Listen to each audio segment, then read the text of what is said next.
Здравейте, приятели градинари! Като съм започнал с препоръките, да ви дам още една.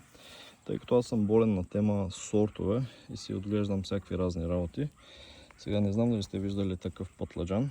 Това е шарен лилав пътладжан, а това е бял пътладжан. Значи и двата сорта са абсолютно уникални.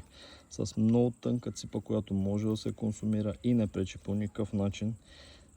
Семената са меки, месистата част е кремообразна, нежна, много вкусна, наистина много вкусна. По всякакъв начин бие черния пътладжан. И отделно си е родовит и плодовете стават едри, ако има условия. Аз не ги полям както трябва, нито ги торя. За пръскане пък да не говорим въобще.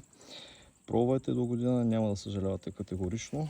А иначе да ви покажа и градината в какво състояние е. Все още тиквички берем, краставичките са добре, корнишона респективно замина, пътладжана, както виждате, е топ, пипера е топ. Имайте предвид, че тези растения не се третират с химия по никакъв начин. За домата пак просто няма какво да говорим, той е оттрупан целия. А там е 2,5 метра.